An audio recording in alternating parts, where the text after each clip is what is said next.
The concept of self-domestication in animals, particularly dogs, is quite intriguing. One prominent theory suggests that dogs began their domestication journey by scavenging around human settlements, especially garbage dumps. This theory posits that less aggressive wolves were more successful at scavenging near humans, leading to a natural selection process favoring those with friendlier and more cooperative traits. However, some researchers argue against this dump theory. They suggest that the domestication of dogs was more complex and involved active cooperation and emotional bonds between humans and wolves long before the existence of human waste dumps. This perspective highlights the psychological and neurobiological similarities between humans and dogs that facilitated their close relationship. Overall, the self-domestication hypothesis emphasizes that the evolution of dogs from wolves was likely driven by a combination of factors, including reduced aggression and increased sociability.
In our fast-paced, ever-changing world, resilience has become more crucial than ever.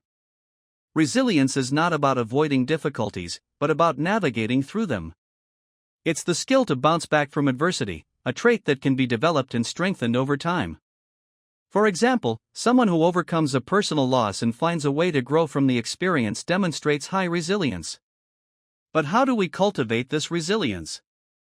It begins with fostering a positive mindset, practicing self-care, and building strong social connections. Mindfulness and cognitive behavioral techniques can also be instrumental in developing coping strategies. Furthermore, resilience isn't just an individual journey. Supportive environments, whether in families, workplaces, or communities, play a vital role in nurturing resilience. Recognizing and managing stress, providing emotional support, and encouraging open communication are key factors. Understanding and developing psychological resilience can profoundly impact our well-being. It equips us to handle life's challenges more effectively, leading to improved mental health and overall life satisfaction.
there are at least 5 hotspots of floating plastic in the global ocean.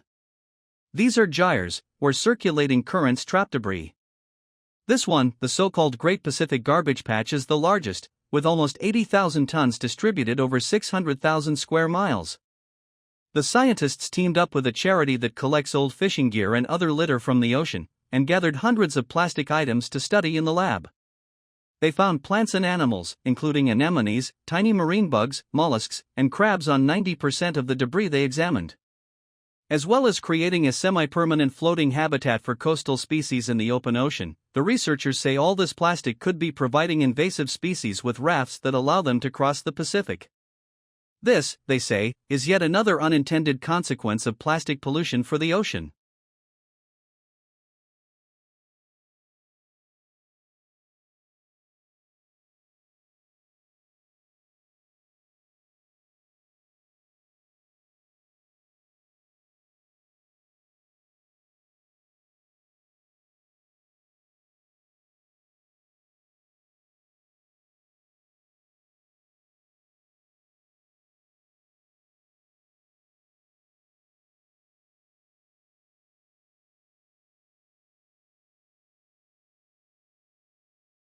Two decades ago, Kashmiri houseboat owners rubbed their hands every spring at the prospect of the annual influx of the tourists.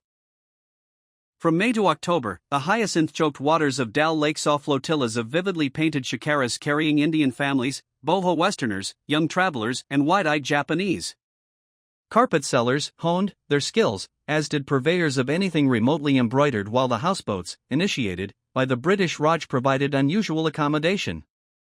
Any foreigners venturing there risked their lives, proved in 1995 when 5 young Europeans were kidnapped and murdered.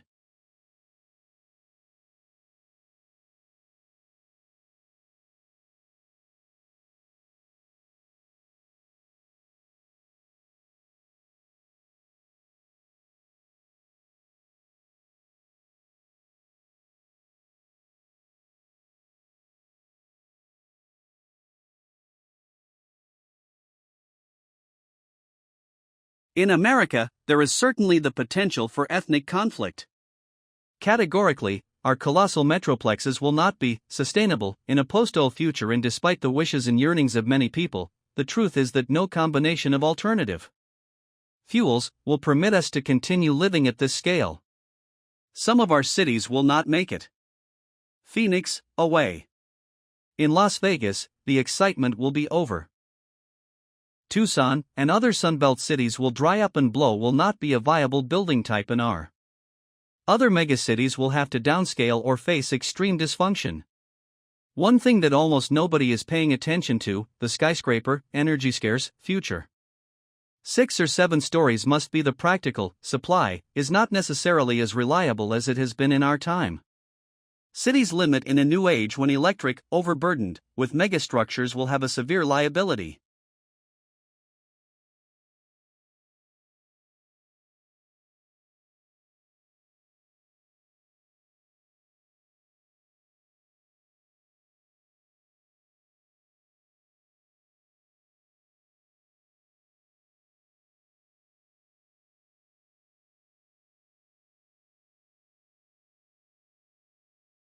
In this tutorial, we will show you how to find specific journal articles using the library catalog.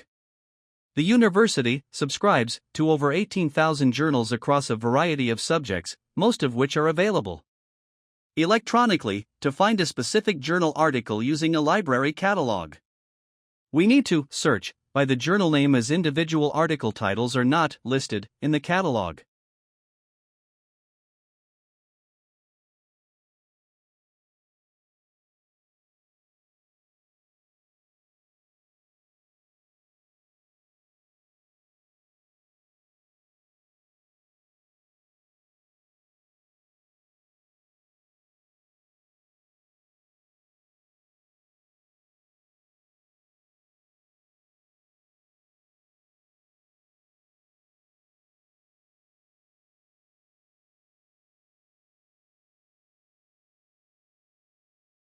Based on the strength of Earth's gravity and the density and strength of rock, in principle you could make a single conical mountain that stretched between New York and Chicago and soared over 45 kilometers. That's twice the size of Olympus Mons and definitely dwarfs Everest. However, there are a couple of reasons why we can't actually have that humongous of a mountain on Earth. For one, Earth's crust is made of continental plates that essentially float in the semi-solid rock of the mantle below. If you add more weight above the surface, they sink lower into the Earth's hot interior, and when they sink far enough, they soften and basically melt. For our conical mountain, that gives a new height limit of just 15 kilometers. As well, the powerful collision of two tectonic plates, which creates mountains in the first place, also fractures and cracks the rock, weakening its structure and exposing it to erosion.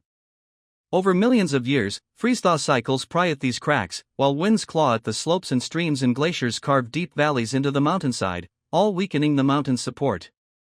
This can end badly.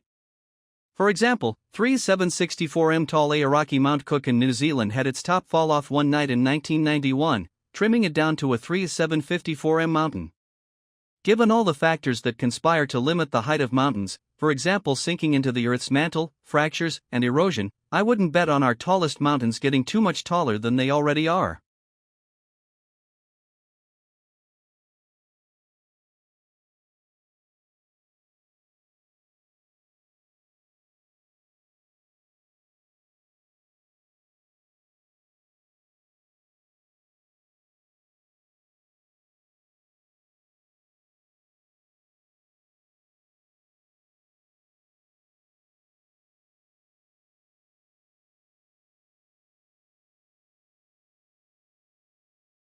The first 2 years of a baby's life are critical for brain development. In this study, parents were given video-based tips on how best to interact with their babies according to their particular needs. By the age of 3, the baby still had some developmental difficulties, but their social skills had improved, and 2/3 fewer met the criteria for a diagnosis of autism spectrum disorder, compared to babies who received standard care. The research charity Autistica said the study was promising and people should not have to wait for a diagnosis for support to be provided. But the National Autistic Society said autism was not a disease that should be cured or lessened. The research team says longer-term studies on more babies using the technique are now needed.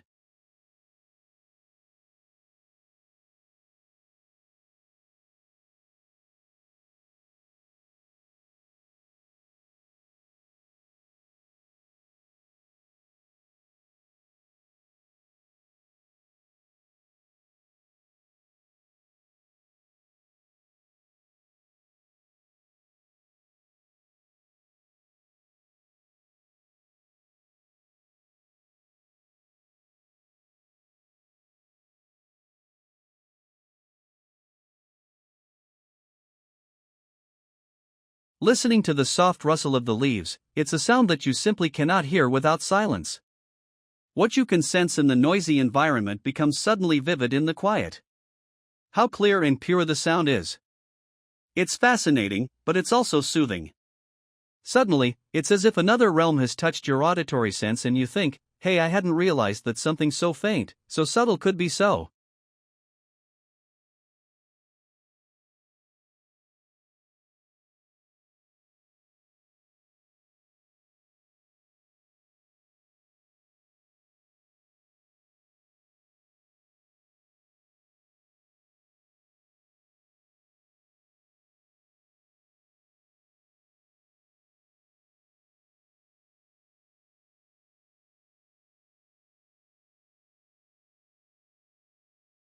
There is something hard to resist about cherries.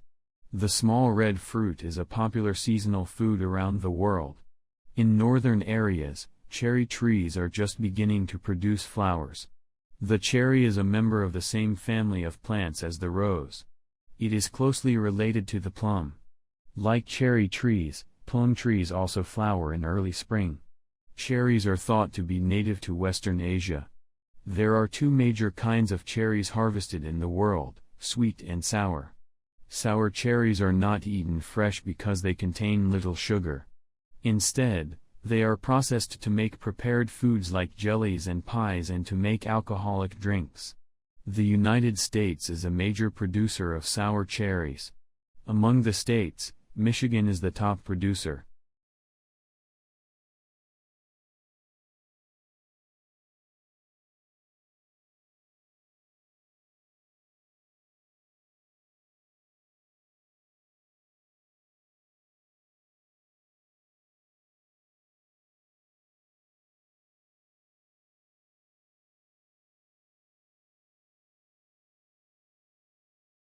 Winter has returned to northern parts of the world. In the northern United States, winter can mean the return of snow. Large amounts of snow fell in some American cities last month. One storm hit the East Coast, causing flight cancellations and temporarily stopping traffic in some areas. Snow is a subject of great interest to weather experts. They sometimes have difficulty estimating where, when, or how much snow will fall. One reason is that heavy amounts of snow fall in surprisingly small areas. Another reason is that a small change in temperature can mean the difference between snow and rain.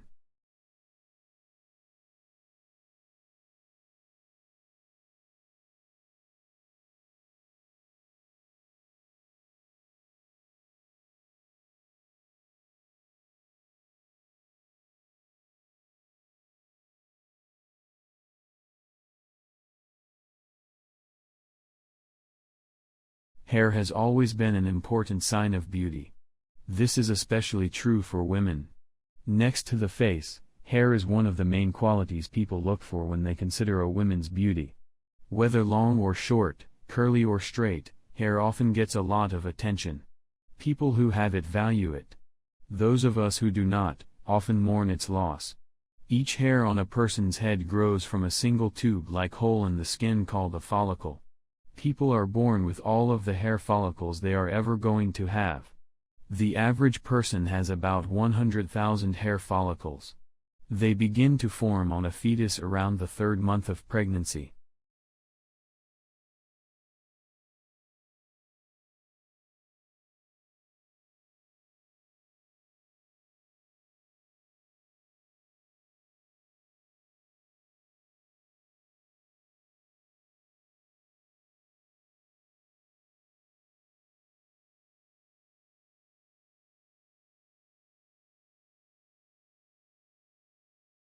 We will hold a celebration for the graduate students.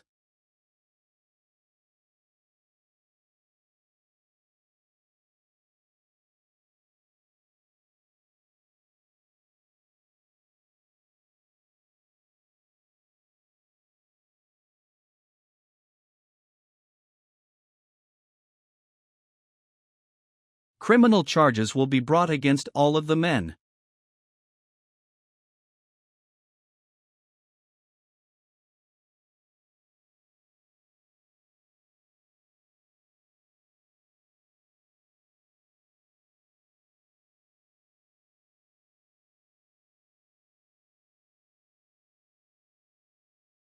The reception staff can give advice on renting private accommodation.